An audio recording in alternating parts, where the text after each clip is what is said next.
Bom, muito boa tarde a todos e todos. É um prazer estar aqui mais uma vez com vocês nessa terça-feira. Hoje, com mais um encontro do Fórum Permanente sobre Genocídio e Crimes contra a Humanidade. Hoje, com o palestrante, o senhor Suleiman MAMUTOV, para falar no tema Uprooted, The Crimean Tatar Genocide of 1944.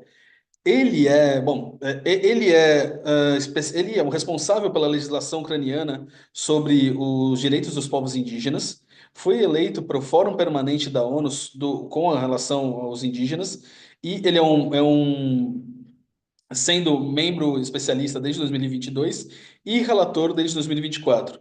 Além disso, colabora com a Anistia Internacional, a Ucrânia e a OSCE para o avanço dos direitos dos povos indígenas e a promoção da justiça internacional. O principal alvo da palestra dele e o principal alvo dos estudos dele são cultura, língua e os tártaros da Crimeia no geral. O que é um tema bastante interessante para a gente do fórum e do grupo de pesquisas, né, o GPIM, por tratar especialmente num grupo de trabalho especificamente sobre povos indígenas. Então, e eu especialmente com um capítulo do meu doutorado acabou sendo em que eu falei um pouco sobre os tártaros da Crimeia. Então, it's a pleasure to have you here, Mr. Mamutov. I'm just saying that it's a pleasure for us in general and for me in special because my PhD work, one chapter of my PhD work, my thesis was about the Crimean Tatars. So it's a pleasure to have you here. And the floor is yours. Please, you may begin.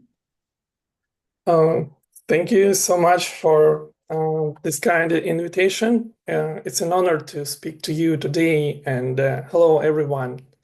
Today I want to share some reflections about a topic that is both historical and deeply relevant today. I'll talk about the mass deportations that took place under Stalin's regime, focusing on the Crimean Tatars and how these events echo in the current war of Russia's war of aggression against Ukraine, especially when we look at it through the lens of indigenous people's rights.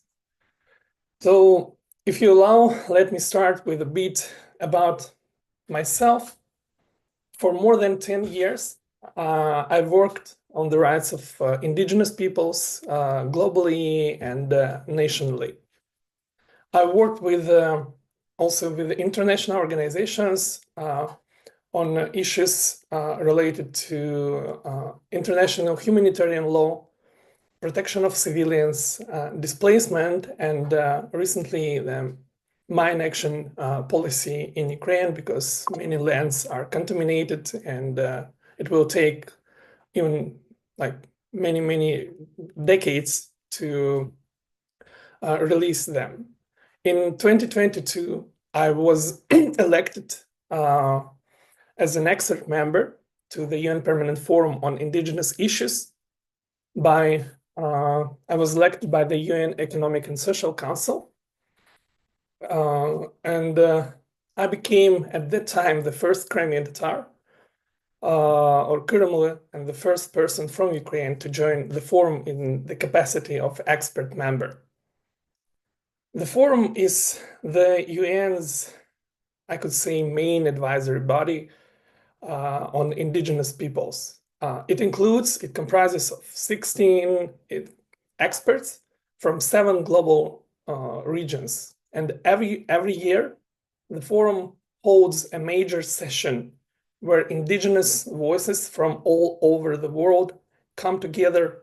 And I must say, it's one of the most inclusive UN spaces for indigenous peoples that exists today. To my surprise, by the way, Brazil hasn't had a representative expert in recent terms. So the forum members, they are re-elected every 3 years, but not more than twice. And I hope that this will change in the future. As a forum member, I help highlight the issues indigenous peoples face and the work they do to protect their cultures, lands, identities, their right to self-determination according to the UN Declaration on the Rights of Indigenous Peoples. In 2024, and again this year, I was elected rapporteur of the forum. That means that I was responsible for drafting our annual report, summarizing hundreds of interventions and proposals. And here I learned a lesson about the UN, and in particular about the UN Forum on Indigenous Issues. It's one of its greatest strengths, and at the same time, challenge is the consensus. The forum makes decisions by consensus, and all 16 experts must agree. Sometimes that's easy, like when we talk about climate change or deforestation and the impact on indigenous peoples. But when it comes to human rights, and especially the collective rights of indigenous peoples, things get complicated. And sometimes we spend hours debating a single sentence or even a single word, but it's worth it because the result is something we all own then. Now let me bring us to the main theme of today, the indigenous peoples and colonization in Eastern Europe, Ukraine, and its part, Crimea. It still surprises many people when I say that there are indigenous peoples in Europe, because most people associate the term indigenous with Africa, with North America, South America, Pacific region, but not with Caucasus or Crimea. And part of this comes from an old idea in international law, which is called blue water thesis. It's said that for a people to be decolonized, there had to be ocean, or at least some big geographic divide between them and the colonizer. And this theory invented to stop the decolonization of Native Americans in the United States, but was later used by the Soviet Union to suggest that colonization inside its borders wasn't real colonization.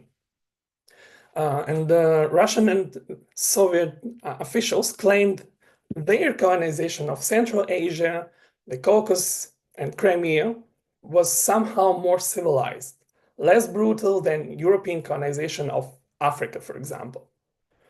But the peoples that Russia colonized, they tell a different story. And this story includes land dispossession, forced assimilation, deportations, forced exiles, boarding schools, suppression of language, culture, these key elements of identity. And I think you would agree that it sounds familiar, because it's the same pattern that is repeated across many continents. So my homeland and the homeland of Crimean Tatars, Crimea, indigenous peoples of Ukraine, and there are two more indigenous peoples of Ukraine, the Karaites and Krimchaks. The Crimean Tatars were formed through centuries of cultural mixing from different various tribes, and over the history, they built their own statehoods, Theodoric, Manio, and the Crimean Khanate. But just long story short, by the 18th century, their power, the power of the state of Crimean Tatars, Crimean Khanate, was declining. And after losing wars with the Russian Empire, Crimea was annexed. And that was beginning of our colonization. The Crimean Tatars, they lost land, schools, They were pushed out by waves of settlers, and by early 20th century, they had become a minority in their homeland. In 1917, there was a brief moment of hope because Crimean Tatars proclaimed Crimean People's Republic with a constitution, equal rights, and even women's suffrage. But it didn't last. A year later, the Red Army invaded, and this republic was destroyed. Its leader, Numan Çelebi was executed. In 1920s, the new Soviet state tried a policy of indigenization. This policy offered limited cultural autonomy, but this too was reversed under Stalin after 1944, which is May 1944 is the darkest chapter of our history because on May 18, the entire Crimean Tatar population was forcibly deported. Nearly more than 200,000 people, men, women, children, boys, girls, elders, they were loaded into cattle wagons, and their destination was primarily Central Asia, Uzbekistan, Kazakhstan, but also to Ural. This journey lasted weeks. Many died on the way, and even more during the first year after the deportation due to the unbearable conditions, absence of normal hygiene kits, forced labor, and the official reason for this deportation by the Soviet regime was an alleged collaboration with Nazi Germany. So this was a pretext because at the same time, the irony is that more than 9,000 Crimean Tatars had served in Soviet army, and when they returned home from the front lines, they were deported too. Those who were not deported, they had to find their families in Central Asia. And this shows like the truth that this deportation was collective punishment, ethnic cleansing, and a crime against humanity. Because even by Soviet statistics, more than 20% of deportees died. Our records, the records of Crimean Tatar national movement, show that this figure is much higher, around 46% of those who were deported could not survive.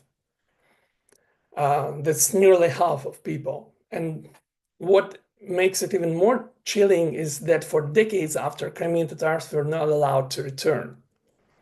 From 1944 to the late 1980s, they lived in exile. Me, myself, I was born in Tashkent, in Uzbekistan, in deportation, like my parents. And until 1956, Crimean Tatars were not even allowed to move freely within the settlements or villages where they lived after the deportation. But Crimean Tatars continued their resistance.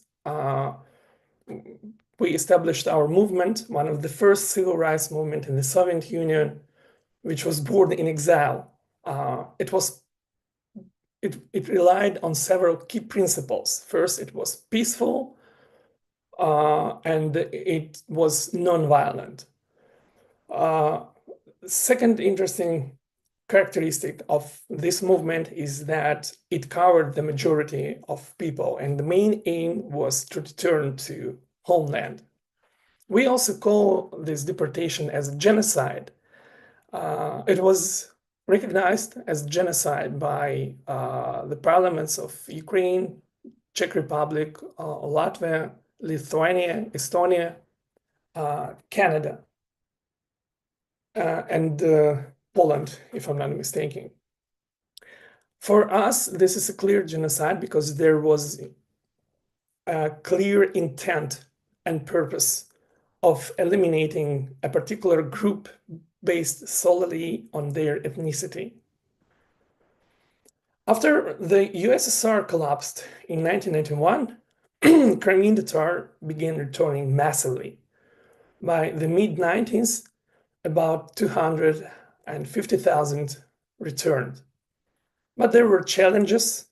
The people who had settled in their homes after 1944 didn't want to give anything back. Authorities blocked land purchases and housing registration, and many Crimean Tatars had no citizenship. Again, myself, until 10 years, like 10 years after I was born, I was considered as apatride or a person without any citizenship. There were many barriers to access to work, to labor market, and it took years of advocacy to change regional legislation and even national legislation to allow the stateless deportees to become citizens, to start their journey towards some basic rights, which is right to home, right to be just to feel yourself as someone who can live in their own home and feel like a human.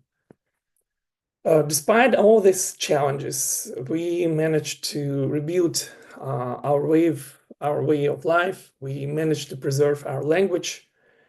One of the main achievements for Crimean Tatars I see as the re-establishment of representative institutions, which are Kurultai and Mejlis. These are self-governing bodies, like indigenous government, which is two-tier. It consists of National Assembly, Kurultai, which is akin to parliament, and the Mejlis, which is similar to the government. And the Mejlis should implement the decisions of Kurultai. And just a year before the 2014 annexation, in 2013, there were first direct elections to Kurultai, and according to several data, like estimates, more than 50% of Crimean Tatars participated in these elections. So it was a parallel structure which was not prohibited by law, but at the same time was not officially recognized. We also managed to open schools, media, but then, as you probably know, then came 2014 and Russia invaded Crimea. In 2016, the Mejlis, our self-governing body and institution, was banned. Activists were massively jailed. Disappearances began. The first person to be tortured and killed after the start of occupation in the first day was Crimean Tatar, who stood up against the occupation. He was just abducted, and then his body was found several days after. It was Rishat Ametov. So Russian policies in Crimea since the occupation of 2014, their entire aim is to erase Crimean Tatar identity. And I would add that every non-Russian identity. And this policy is very persistent, consistent. It works in several dimensions. For example, during his speech in March 2014, the president of Russian Federation, Vladimir Putin, was asked whether Crimean Tatars would be recognized as indigenous people. And then his answer was that there are many other ethnic groups who can also claim their indigeneity within Crimea, including perhaps Russians. But, it set the tone of how Russia continued their policy towards Crimean Tatars. Then was the ban, as I already mentioned, of the representative institution, their activities. It's a total ban and prohibition of any activity. So this Majlis, our Majlis, it had regional branches. It had more than 2,000 deputies within itself, in the regions, in the districts, and also suppressing education. If you look at the statistics given by Russia, you can see very fancy figures and numbers of school children who learn Crimean Tatar language, or even more, existence of Crimean Tatar schools. But the truth is that there is no infrastructure, adequate infrastructure like books. The Crimean Tatar language is not spoken in these schools. And the main reason is the general atmosphere of intimidation. I received several testimonies from parents of children who, applied to school specifically so their children can learn Crimean Tatar and or learn several subjects in their native language. And these parents, they were also intimidated and said that they were told that if they proceed with this, if they continue demanding their right to educate their children in native language, then they will face, and their children will face consequences with the school administration. Today, Crimean Tatars face something that we call hybrid deportation. It is when the conditions that are created within Crimea are so unbearable that you choose either you choose to continue living on your homeland, but without any adequate possibility and rights implementation to express yourself, your identity, your language, or you just leave Crimea. So today, instead of trains, it's legal pressure, it's discrimination and fear. We often call Crimea as a peninsula of fear after 2014 occupation. So Russia tries to erase the presence of indigenous peoples, not suddenly, but slowly. We call this occupation as a violation of international law, but what's more than that, this is a continuation of colonial violence. And today, indigenous Crimeans have two somewhat conflicting goals. First is to survive, and second is to develop. After 2014, around 25 to 30,000 Crimean Tatars displaced to non-occupied territories of Ukraine, mostly to Kiev. And we continued our advocacy in order to establish the conditions so that Crimean Tatar identity, language, institutions could survive and continue their activities. For example, we are in a dialogue with the Ukrainian state. In 2018, we started working on a model of autonomy, which is the way to implement our right to self-determination as indigenous peoples under the UN Declaration on the Rights of Indigenous Peoples. And there are several key principles that we demand from this autonomy. First is the territorial integrity of Ukraine. Second is guaranteed representation of indigenous peoples in Crimean institutions. And third, this is, if I can tell this way, like a Bible for indigenous peoples all over the world, is free, prior, and informed consent of indigenous peoples. So no decisions about our future can be made without our voice. And we see this future autonomy as a form of decolonization for the future of Crimea. If we accept that 1944 genocide was also known as Sürgünlük in our language, was it that it was a genocide, then we must also accept that the need to undo, to reverse its consequences. And yeah, colonization, I think it is like not just about taking land, it's also about breaking identity, which Russia continues to do and carry out through their policies in Crimea. And like we are Crimean Tatars, we are still here. We are rebuilding, reclaiming, and determined to ensure that no one else suffers the same fate. I can also add a couple of words about the situation after the start of full-scale invasion of Russia in 2022, because the repressive policies became even harsher. And in 2022, 2023, in Crimea, even singing a song, for example, in Ukrainian, could lead or still can lead to detention without any reason.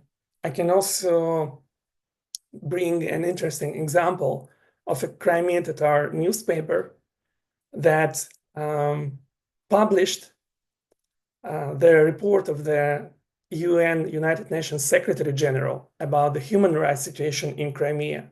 And for this newspaper was fined. So there was an administrative penalty imposed on this newspaper for abusing the freedom of speech. There is a particular article in the legislation of Russian Federation, which is abusing the freedom of spreading mass information,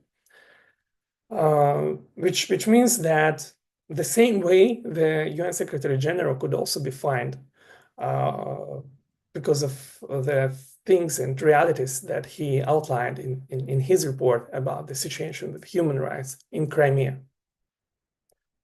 I think this is the main line I was going to tell, and thank you again for inviting me, for listening, and I will be really happy to answer your questions if you have any of them. Thank you.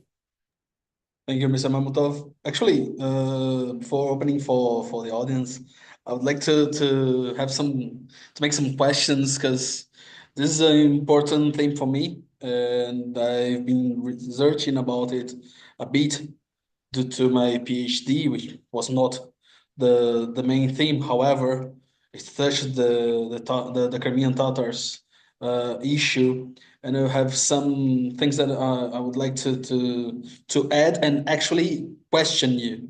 The first thing is that it's interesting for us that like 2 days from the Eurovision finals, we are talking about the Crimean Tatars here, which was the first prize Ukraine won in Eurovision.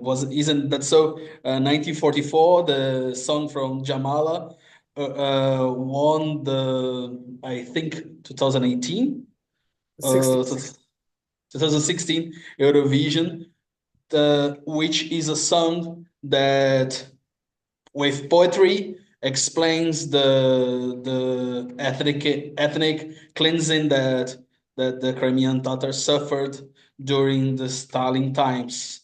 The main thing that I would like to ask you is that how today, I'm not good with Tatar, so I must apologize firstly. How is for the Majlis, Yeah. which is the Tatar organization, Tatar ethnic organization inside the Crimea? How is for the Majlis today to be under Russian occupation, and how does it work in Ukraine, continental Ukraine, let's say?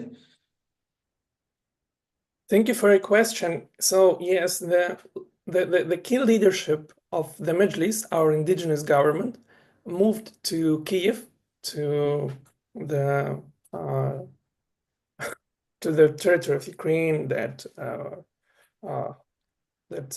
thanks still is under the control of Ukrainian government and will be and this will continue, I believe. So in 2016, Russia prohibits the activities of Majlis, and Russia recognized or announced Majlis as an extremist organization. The Majlis in Kiev, after moving to Kiev, they continued their activity in several areas. First is the political area or sphere, which is aimed at non-recognition, like reinforcing and promoting non-recognition policy with regard to the occupation of Crimea. And second, claiming the rights of Crimean Tatars as indigenous people. The first is political. The second is the fact that Majlis was actively involved into the process of developing laws, legislation in general on indigenous peoples of Ukraine, because in 2014, Crimean Tatars were recognized, obtained, they were given this status. And in 2021, Ukraine adopted a law on indigenous peoples. In 2022, I was also part of this process. The government of Ukraine also adopted a strategy on developing Crimean Tatar language, and Majlis was actively involved into the process of developing it, formulating it, giving the proposals, and one of the achievements is that, for example, one of the elements of this policy was already implemented, because Crimean Tatar language last year it was added to one of the most popular online translators, which is Google Translate, and this was preceded by very long work on creating the online corpuses of language. So the second area of work for the Majlis is preservation of identity, language, and culture. Yeah, I think the third one is help and contribute to the monitoring of the situation with the human rights in the occupied Crimea, because while I have no possibility since 2022 to go to my homeland and visit my relatives, for example, and see how the situation evolves in the occupied Crimea, we still have many friends, relatives, the network of activists who share information, who tell the truth, even despite many risks and challenges. And Majlis is one of the actors in this activity that really assists in building this or preserving this links and connections with the Crimea, even despite the fact that we have no direct access there. But still, we do not have exact figures, but I think that more than 200,000, maybe 250,000 Crimean Tatars continue living in Crimea. And this is, by the way, one of the problems that we faced as people after the start of full-scale invasion, because I mentioned this hybrid deportation, and this process, it really made a peak, or was reinforced after the full-scale invasion, because in September 2022, Russia started its drafting campaign, or mobilizing new soldiers to its army. And not only Crimean Tatars, but many indigenous peoples in Russia, in territories that, like in internationally recognized territories of Russia, indigenous peoples there in occupied territories, Crimean Tatars, they were the first one to be conscripted to Russian army to invade Ukraine. And this resulted in new waves of massive displacement of Crimean Tatars. And the problem is that we do not know exactly how many of us still live in Crimea after this. We know that we have large diasporas in Germany, in Ireland, in Turkey, all over the world. But yeah, we have no credible sources of information about how many left Crimea. And this is also something that creates a challenge for us in maintaining connections among Crimean Tatars around the globe, and the second, preserving identity in exile. So you're saying that sort of 1944 happened again in the 20s, in the 2020s, because while the men were fighting, well, in 1944, while the men were fighting the Red Army, women and children suffered the diaspora, and so on, the ethnic cleansing. And so you're saying that almost something like this, sort of this pattern happened again in the 2020s, isn't it? I have some more questions, such as, well, forgive me for the Tatar again, but Mr. Mustafa Jemilev Kirimoglu, I think that's I said, since the 90s, well, a bit earlier earlier before it, was defending the Tatar cause and trying to achieve the indigenous recognition by Ukraine.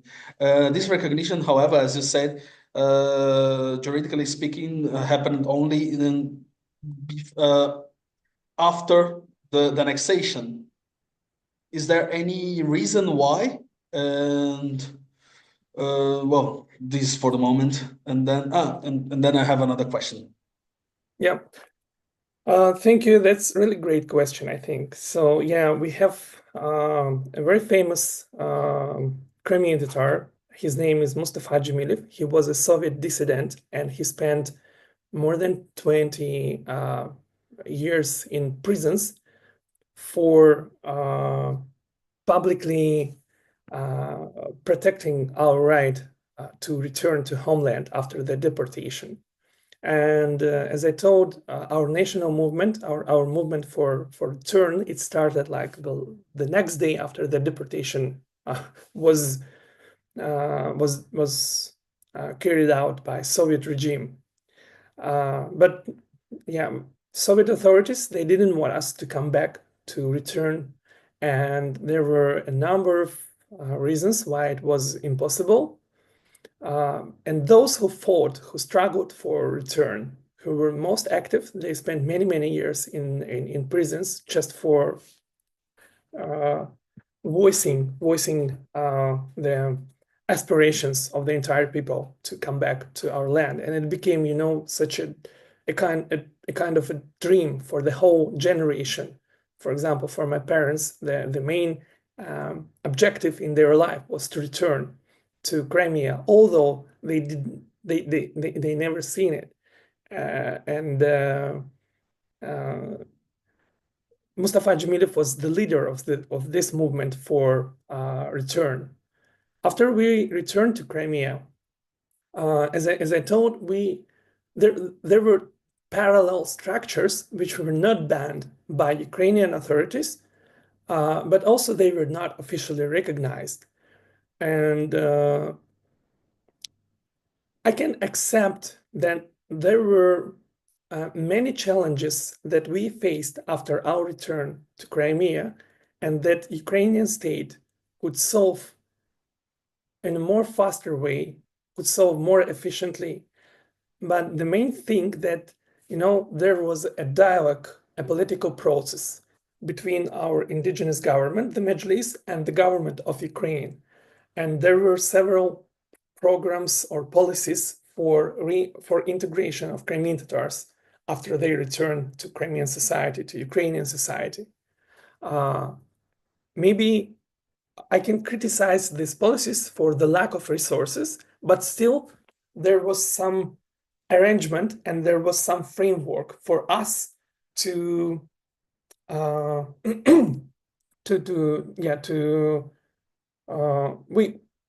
we saw the future because there was a dialogue. And yes, Ukraine recognized us as an indigenous people only after the attempt of annexation, after the occupation was started by Russia.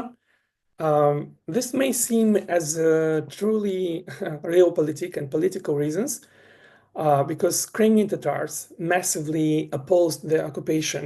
They ignored this fake referendum organized by Russia for joining, as they call it, Russia. And Crimean Tatars were seen as the main force that in Crimea, as the main actor and force, collective force that that protected or that claimed the territorial integrity of Ukraine should be preserved. But for us, this was something natural because in 1990s, we joined and actively participated in the global movement for the rights of indigenous peoples.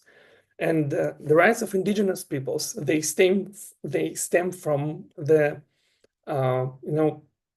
fundamental principles of international law and international human rights law. And for us, it was quite natural and logical if when you defend your right, when you struggle for your rights, if you rely on international law, on one of its bodies, then you cannot disregard or ignore other key and fundamental principles of international law, which is also territorial integrity. So yeah, on the one hand, I regret that this recognition happened many years after Ukraine regained its independence. But on the other hand, I also would like to tell you, this 2014 recognition of us as indigenous peoples, as people by Ukraine, it was not done from scratch. Many years of our advocacy work and dialogue with Ukrainian government, with the Crimean state, was in the first place, and this was the main cause. This was not something out of blue or that was just imagined or invented as a fast response to the occupation of Russia. Because as I told, it took us many years to advocate for this, and we had a profound base on which we could rely. And again, there was a dialogue with the state, unlike with Russia, where there is no dialogue, where Crimean Tatars were given a very straightforward choice that either you support us or we'll do everything we can in order to erase you and starting from your identity. That's how I'd like to respond to this question. Thank you very much. I have just one last question, which is what about the Tatar language? Because I have researched that during mainly during Ukrainian independence times, the Tatar language was not completely fading, but as a cultural language, it lost some space to Russian or Ukrainian due to theater, cinema, and other instances, books or whatever. So I would like to ask you how this recognition of the importance of the language and rebirth of the language, if I may speak, is going on today. Well, again, thank you for a question. I think, yeah, the situation with language can be viewed based on where it, like on the territory that we look at. If you look if you look at Crimea, if we focus on Crimea, the general atmosphere of repressions and intimidation, it restricts considerably the willingness to express yourself or part of your identity through the language. And what I witnessed when I visited Crimea last time is that many Crimean Tatars, even those who know their language on a decent level,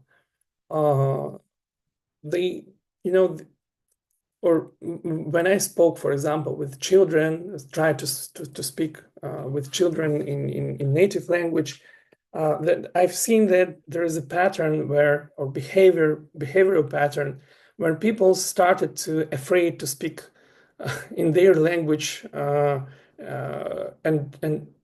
because perhaps they were waiting for some because this associates with the risks, and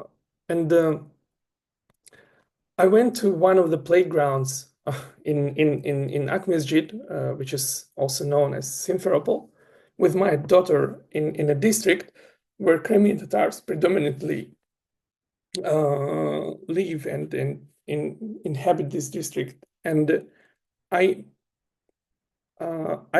at one point I understood that, or I saw the picture where my daughter was the only one in the playground who like loudly spoke. She was 3 years old, loudly spoke in her native language. This was something natural for her, which I practice here in Kiev with her.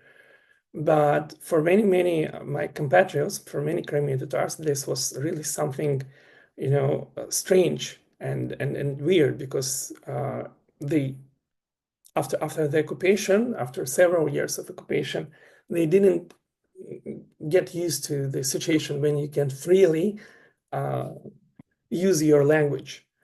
And yes, unfortunately, Crimean Tatar language is listed, or it was included into the list of severely endangered languages, which means that there is a break of transition of language from one generation to another. And sometimes I think that the situation is really dire or really awful, because less people can speak, less people use their language, and this is something that, of course, started with deportation, because during deportation, Crimean Tatars could not take even their personal belongings with them to the places of, like, to Central Asia. And I'm not telling about any books. So it took us many years to revive our media, to revive so the authors could, or newspapers, books. So yeah, and for language to survive and to be preserved, the main thing, or the main element, is the language infrastructure, which was completely destroyed as a result of deportation. So on the one hand, I understand that the situation is really bad, because sometimes I think that maybe there is no hope to revive the language to the extent that it was before the genocide.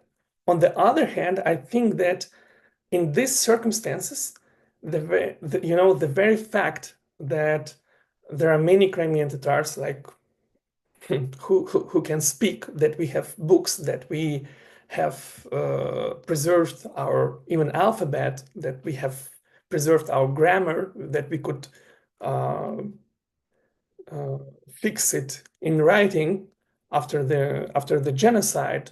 It gives me a glimpse of hope that maybe someday I will see, or the next generations, they could revive language and speak it freely and express themselves through their native language.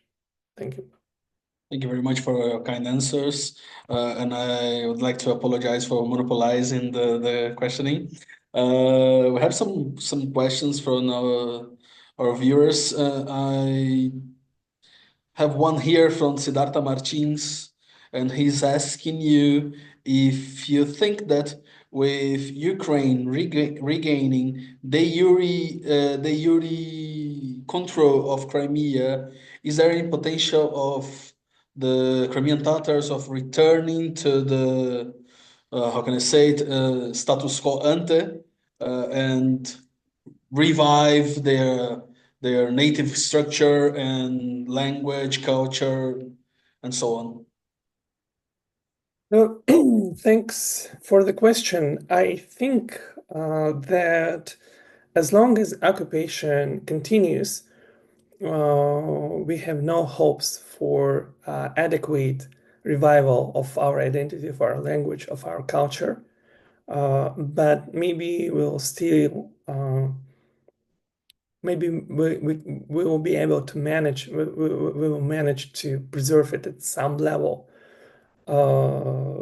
If Ukraine regains its control, both de facto and de jure, over the peninsula, this, of course, gives us many more tools and possibilities and opportunities to revive our language. Because as I told, during the last 10 years or 11 years after the start of occupation, Ukraine adopted many laws and bylaws, the implementing legislation. So like there is a framework that can be operationalized, and Ukraine and Crimean Tatars, our indigenous government, started operationalizing it, but it can be implemented in full only in our homeland.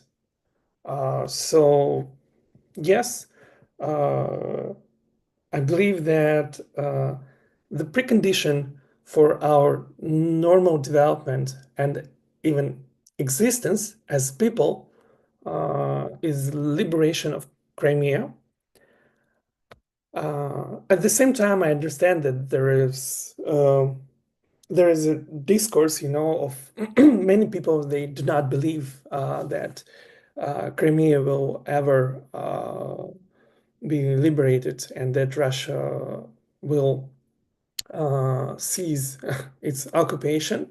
But I also believe that every occupation is temporary, and that one day or another we will be able to return to our homes and feel like we are in home, where you can feel yourself as a Crimean Tatar, because home is not only the roof and four walls near you. It's some place where you can feel, where you can find a refuge, where you can speak your language without fear, where you can born, live, and die as yourself, as with your identity, and where you will not be put at risk for being someone who is undesirable for the authority. Thank you very much. Due to time issues, I'm gonna pass the words for our co-hosts, our co-organizers.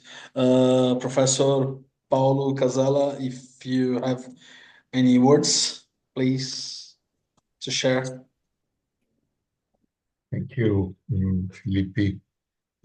Suleiman, thank you so much for bringing us not only the information, but we could feel that it was coming straight from the heart. So it is heartfelt. It is something that you live and suffer, and we appreciate you sharing with us this bunch of lies that are built by the Soviet formerly and now the Russian occupation, covering up the existence of the Crimean Tatars, the language, the culture, and the possibility to lead a peaceful life in your homeland. So this is moving and important, and this is a contribution to the work we have been doing along the latest 5 years on the Permanent Forum on Genocide and Crimes Against Humanity. It is not the first time this issue was mentioned. You see that Felipe is quite familiar with the topic, and there's probably not many people in Brazil that have collected as much information on this issue as he did. And it is important that we keep in touch, and maybe in the near future you can be with us again and bring some new information. So thank you so much, and we hope we keep in touch and go on working together. Thank you for having me and inviting me. It was a pleasure. Professor Arthur Capella, if you have any words or thoughts to share, please. Thank you, Felipe, and Professor Suleiman MAMUTOV. Thank you for your presentation or lecture. I completely agree with Professor Paulo that it's your contributions a moving and an important contribution to the work of Forum. I have learned a lot of information and challenges you mentioned, and so I only want to thank you. Thank you for your instructive presentation. Thank you. Well, thank you very much, Mr. Mamutov. It was a pleasure to hear such, as Professor Hazara said, your words from the heart and the grievance of the Crimean Tatars people. It's very important for us to know more about this history, which happened during the 40s, but still happening today. And that's it. If you have your final words, your final greetings for the day, it's a pleasure to hear from you. I would like, first of all, thank you for inviting me and for listening, and thank you, Felipe, for your questions. I was really, I'm not even surprised, but astonished with the level of awareness of the problem that Crimean Tatars face. Thank you all for inviting me again, Paulo, Artur, Felipe. It was really a pleasure to share, and I thank you for your interest and for time that you took to listen to this story. Thank you again for enlightening us with this story. Now, a few words in Portuguese for our audience. Pessoal, muito obrigado pela presença de vocês hoje aqui no nosso evento. Não percam, nos próximos meses teremos mais eventos como esse, sempre anunciados pelas nossas mídias. Acompanhem a gente no nosso canal no YouTube, acompanhem-nos no Instagram e que vocês poderão saber de antemão quais são os nossos próximos tópicos. Então, sem mais delongas, agradeço mais uma vez a presença do professor Suleiman MAMUTOV. Agradeço também o senhor Oscar por fazer essa conexão possível. E muito obrigado a todos e todas. Encerro aqui o nosso evento de hoje, do mês de maio, e conto com a presença de vocês para os nossos próximos eventos. Até lá!